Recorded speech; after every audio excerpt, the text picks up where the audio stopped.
Hey everyone, this is me Sumi Jha and welcome back to my YouTube channel While Learning Classes। Guys आज की video में हम करने वाले हैं separation by Rabindranath Tagore.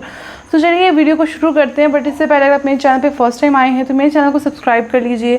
Video अच्छी लगी तो वीडियो को लाइक करना है, साथ में कमेंट करके अपना फीडबैक ज़रूर से शेयर करना है। तो चलिए इस पोएम को स्टार्ट करते हैं। सबसे पहले रविंद्रनाथ टैगोर जी ने लिखा है तो उनके बारे में हम थोड़ा जान लेते हैं। सो रविंद्रनाथ टैगोर का जो जन्म है वो 7 मई 1861 में हुआ था और उनकी जो मृत्यु है वो 7 अगस्त 1941 में हुई थी। सो वो बंगाली पोएट, वो एक बंगाली पोएट थे, एक राइटर थे, एक फिलोसोफर थे। तो ये सब चीज़ें जो उनके बारे में जो है लिखा गया है। He is also known as the bard of Bengal, यानी कि जो बंगाल के जो एक कवि होते हैं उसके नाम से जो है वो जाने जाते थे। एंड उनका एक और नाम था गुरुदेव। He was awarded Nobel prize for literature in 1913। उनको जो है लिटरेचर में नोबेल प्राइज़ मिला था 1913 में। Also he was the first non European to be given such an honour. अब ये जो है फर्स्ट ऐसे नॉन यूरोपियन थे जिनको ये ऑनर प्राप्त हुआ था, यानी कि नोबेल प्राइज़ मिला था। He was the friends with the famous Irish poet W.B. Yeats who later wrote an introduction to Tagore's Gitanjali. अब यहाँ पे बोला गया कि वो जो है फ्रेंड थे किसके, W.B. Yeats के, जो काफ़ी फेमस आयरिश पोएट थे। और वो जो W.B. Yeats है उन्होंने ही जो उनका फेमस गीतांजलि एक वर्क है उसी को जो है उसका इंट्रोडक्शन जो है वो उनके फेमस दोस्त W.B. Yeats ने ही लिखा था, जो कि काफ़ी फेमस है। And Rabindranath Tagore is most famous for his collection Gitanjali. और गीतांजलि जो कलेक्शन है यानी कि वर्क जो है उनका, उसके लिए काफ़ी ज़्यादा फेमस है। And which is a collection of many devotional, religious and mistake poems. ठीक है, अब उसमें काफ़ी सारे कलेक्शंस हैं, काफ़ी सारे पोएम्स हैं गीतांजलि में। धर्म के ऊपर है, डिवोशन के ऊपर है, मिस्ट्री के ऊपर यानी कि भक्ति के ऊपर, धार्मिकता के ऊपर, रहस्यमयी चीज़ों के ऊपर कविताएँ जो है वो लिखी हुई हैं। अब ये जो पोएम है अगर उसका हम इंट्रोडक्शन ले तो separation is one of the most famous poetic work of Gurudev Rabindranath Tagore.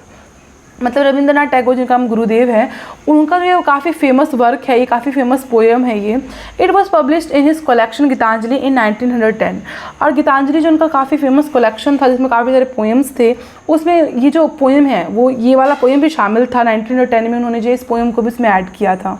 This poem is the 18th poem in the collection. ये जो पोएम है ये 18वां पोएम था, यानी इस कलेक्शन में काफ़ी सारे पोएम्स थे तो ये 18th नंबर का पोएम था। Therefore it is also known as song 18। तो इसीलिए उसको जो है सॉन्ग 18 के नाम से भी जो है इस पोएम को जाना जाता है। The poem is spoken by a lover who has been separated from his beloved. अब ये जो पोएम है इसमें जो है कौन बात कर रहा है, प्रेमी बात कर रहा है, लवर बात कर रहा है जो सेपरेट हो चुका है अपने प्यार से। The pain of separation has made him depressed and injured. और यही जो जुदा होने का जो डिप्रेशन आ चुका है उसके अंदर, और काफ़ी इंजर्ड वो अंदर अपने आप को घायल फील कर रहा है, अकेला फील कर रहा है। He wants to get rid of the darkness that surround him. और वो चाहते हैं कि जो अंधेरा उसके आसपास है उससे वो निकले। When he is all alone this is possible only when he is reunite with his lover. लेकिन वो इस अंधेरे से तभी निकल पाएगा, इस अकेलेपन से बाहर तभी निकल पाएगा जब वो अपने लव से जो है वो दोबारा मिलेगा। Here the lover is no women. लेकिन यहाँ पे जो लवर है वो कोई औरत या कोई लड़की कोई नहीं है। यहाँ पे जो लवर है वो है God. He cries about being separated from the God. अब ये जो है रो रहा है कहीं ना कहीं, किस लिए, क्योंकि वो सेपरेट हो चुका है भगवान से। His previous good spirits decline as he struggles to cope with the in world। सो वो जो है काफ़ी दुखी है इस बात से कि वो ईश्वर से जो है वो अलग हो गया है, इस वजह से वो रोता है। पहले उसके अच्छे भाव ख़त्म हो जाते हैं, फिर उसको ऐसा लगता है कि संसार की जो दुनिया है इसमें जो वो संघर्ष नहीं कर पाएगा अगर उसके साथ भगवान नहीं होंगे तो। सो अब ये जो पोएम है उसकी समरी स्टार्ट करते हैं। The poem begins with the speaker complaining about his problem which are heaping upon him just like cloud on a stormy days. अब जो कवि है वो कहते हैं कि जब कविता की शुरुआत होती है उसमें जो कवि है वो कह रहे हैं कि जो समस्याएं की शिकायत कर रहे हैं कि उनकी लाइफ में जो समस्या, जो स्पीकर है वो अपनी कंप्लेन कर रहे हैं अपने प्रॉब्लम्स के बारे में जो उसके ऊपर आ चुकी है। और वो कह रहे हैं वो इस कदर आ चुकी है, एग्जाम्पल देते हैं कि जैसे बादल जो है इकट्ठा हो जाता है, मतलब तूफ़ान जब आने वाला होता है, तूफ़ानी दिन में जब सारे बादल जो है वो इकट्ठे हो जाते हैं, वैसे ही उसको ऐसा लग रहा है कि सारा जो है वो बादल का जो दुख है, वो सारी प्रॉब्लम्स जो है वो इकट्ठी हो चुकी है। And these problems have filled his life with anxiety and darkness. और ये जो प्रॉब्लम्स है वो उसके जीवन में जो है वो चिंता लेकर के आ रहे हैं, अंधेरा लेकर के आ रहे हैं। He does not know what should be done, वो नहीं समझ पा रहा है कि वो क्या करे. How can be ever find his way towards happiness and light in this darkness, क्योंकि अब उसको ऐसा लगता है कि सूरज का रोशनी, जैसे खुशियाँ का रोशनी होता है वैसे सूरज की रोशनी ने जो है रोक लिया है मुझे, मतलब इस बादल ने जो है सूरज की रोशनी को रोक लिया है. अब मैं कैसे हैप्पीनेस ढूंढूं इस डार्कनेस से, इस अंधेरे से जो है वो कैसे निकलूं. The reason for this suffering is that he has been left lonely outside the door his lover's place. Here the lover is no other than God himself. The speaker wants to reach God and grow close of him, but he is not allowed inside God's place, that is heaven. अब यहाँ पे बोला गया है कि अब उसको ऐसा लग रहा है कि इस अंधकार में वो अपनी खुशियों का रास्ता नहीं ढूंढ पा रहा है, और इस जो कष्ट उसके है, उस कष्ट का जो कारण है वो कौन है कि उसके जो प्रिय हैं वो उसको घर के बाहर अकेला छोड़ दिए हैं, यानी कि जो उसके फ्रेंड्स हैं, लोग हैं, वो उसको घर के बाहर जो है वो अकेला सफ़र करने को छोड़ दिए हैं. ठीक है, जो उसके लवर्स जो हैं, जो उसके चाहने वाले हैं. सो जो स्पीकर है वो कहते हैं कि अब वो उसको भगवान तक पहुंचना है, और भगवान तक पहुंचने के लिए वो करीब आने की कोशिश करते हैं, लेकिन जो भगवान है वो अपना डोर नहीं खोल रहे, यानी कि अपने स्वर्ग आने का जो है रास्ता नहीं खोल रहे, जो कि मतलब क्योंकि भगवान तो स्वर्ग में रहते हैं और वहाँ पे वो नहीं पहुँच पा रहे हैं. The speaker again says that as he is living in the earthly world his days are spend along with humans, men and women who are busy doing work for this world. देखो अब क्या बोला गया है कि वो बता रहे हैं कि मतलब वो जिस दुनिया में रहते हैं, और क्योंकि वो संसारिक जीवन में रहते हैं तो ऑब्वियस सी बात है वो इंसानों के साथ रह रहे हैं, पुरुष महिलाओं के साथ रह रहे हैं, उन्हीं के साथ वो समय गुजारते हैं, और वो लोग तो हमेशा अपने कामों में ही व्यस्त रहते हैं. ठीक है, और जिस काम को वो करते हैं उस काम में जो है वो मॉरलिटी की, यानी कि मॉरल की, नैतिक चीज़ों की, भावनाओं की बहुत कमी है, यानी कि वो दूसरे के बारे में बिल्कुल अच्छा नहीं सोचते, अपना ही मतलब रखते हैं. They accompany the speaker when his days are good and he is happy, but when the problems enter the speaker's life like darkness, they leave him alone to fend for himself. The speaker also understands this, so prays to God as he is the only one who can stand by him. वो बोलते हैं कि ये लोग ऐसे हैं कि जब मैं खुश रहता हूँ तब तो मेरी ज़िंदगी में सब रहते हैं, लेकिन जब मैं थोड़ा सा उदास रहता हूँ या मेरी लाइफ में थोड़ा सा प्रॉब्लम आता है, जिस तरीके से अभी डार्कनेस आया है, अंधेरा आया, अंधकार आया है, तो मेरे साथ कोई नहीं है, सबने मुझे अकेला सर्वाइव करने को छोड़ दिया है. सो वो समझते हैं, स्पीकर कहते हैं कि मैं समझता हूँ कि दुनिया में सिर्फ एक ही इंसान है या एक ही ऐसा चीज़ है जो मेरे साथ कभी नहीं छोड़ेगा, वो आप हैं. इसीलिए आप जो है मेरे साथ आ जाइए. अगर आप मेरे साथ खड़े रहेंगे तो मतलब कोई मेरे साथ खड़े रहे ना रहे मैं सर्वाइव कर लूँगा, क्योंकि आप ही एक ऐसे इंसान हैं, मतलब एक ऐसे व्यक्ति हैं, एक ऐसी चीज़ हैं जो मेरे साथ हमेशा रहेंगे, और चाहे दुख हो चाहे सुख हो आप मेरा साथ कभी नहीं छोड़ेंगे. Next, the speaker says that even though the whole world has left him alone, he still hopes that the God will always be by his side. बोलते हैं कि मुझे पूरा विश्वास है कि पूरा दुनिया मुझे अकेला छोड़ देगा, लेकिन आप मेरे साथ हमेशा खड़े रहेंगे.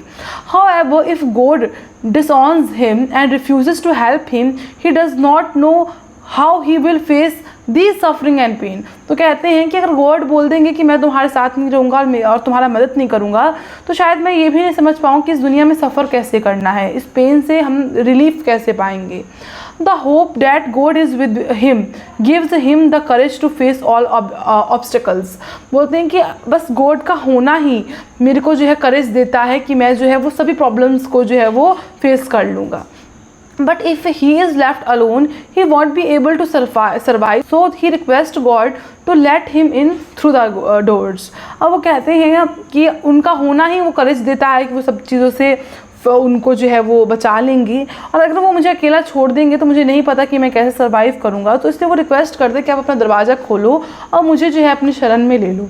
The speaker's cries are however not answered by God, which leaves him heartbroken and bewildered. He stares toward the far end of the sky and the horizon with eyes full of distress and tears. His heart breaks with the afflictions and misery, and praising wail is heard, which matches the sound of the wind.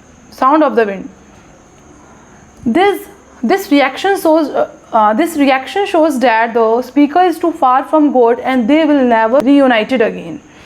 तो अब यहाँ पे last जो passage है उसमें बोला गया है कि हालांकि भगवान जो है मैं पुकार रहा हूँ और वो जवाब नहीं दे रहे हैं, जिससे जो है स्पीकर का जो है दिल जो है वो और ज़्यादा टूट रहा है और वो एक स्तंभ की तरह जो है वो खड़े हो जाते हैं, स्टैंड हो जाते हैं। उनको समझ नहीं आ रहा कि मैं क्या करूं, मेरे तो गॉड जो है जवाब नहीं दे रहे हैं। वो अपने दुख को और अपने आंसुओं को जो है अपने आँखों में भर लेते हैं और आसमान की तरफ जो है एकटक लगा करके देखते रहते हैं। उसका जो दिल है उसमें बहुत ज़्यादा दुख है और पीड़ा से जो है वो टूट चुका है और वो एक बहुत ज़ोर से चिल्लाते, मतलब उनको जो चीख जो है कहीं ना कहीं मन में सुनाई दे रही है और जो हवा की आवाज़ है उससे वो अपनी चीख को महसूस कर रहे हैं कि इसी तरीके से जो है उनकी चीख है। यह जो प्रतिक्रिया हो रही है, जो प्रोसेस हो रहा है, वो दर्शा रहा है कि जो स्पीकर है वो भगवान से बहुत दूर है और वे फिर कभी मिल तो नहीं पाएंगे, बस एक होप ही है अंदर। अब जो स्टोरी है यानी कि सॉरी जो पोएम है उसका जो थीम है वो है the central theme revolves around the speakers intense longing and desire for the presence of the beloved. This emotion yearning permeates the poem creating a sense of a deep emotional connection. अब बोला इसका जो central theme है यानी मुख्य विषय जो है इस कविता का वो ये था कि जो हमारे स्पीकर है वो गहरी तड़प में है मिलने के लिए अपने जो प्रिय हैं, अपने जो गॉड हैं, अपने जो बिलवर हैं उनके इर्द गिर्द वो रहना चाहते हैं और ये भावना दिखा रहे हैं, वो लालसा दिखा रहे हैं इस पूरे पोएम में कि वो कितना गहरे तरीके से जो है गॉड से जो है वो कनेक्ट है, इमोशनली जो है वो काफ़ी ज़्यादा वो कनेक्ट है, डीप इमोशन है उनका। तो इसी के साथ ये वीडियो कंप्लीट होती है। Hope you like this video, hope you like this explanation. If you like this video then like share and subscribe my channel and also follow me on Instagram. And Instagram की जो ID है वो आपको description box में मिल जाएगा, तो वहाँ पे आप लिंक को क्लिक करके सीधा मेरे इंस्टाग्राम पे आ सकते हैं। सो मिलते हैं नेक्स्ट वीडियो में, तब तक के लिए जय हिंद, वंदे मातरम।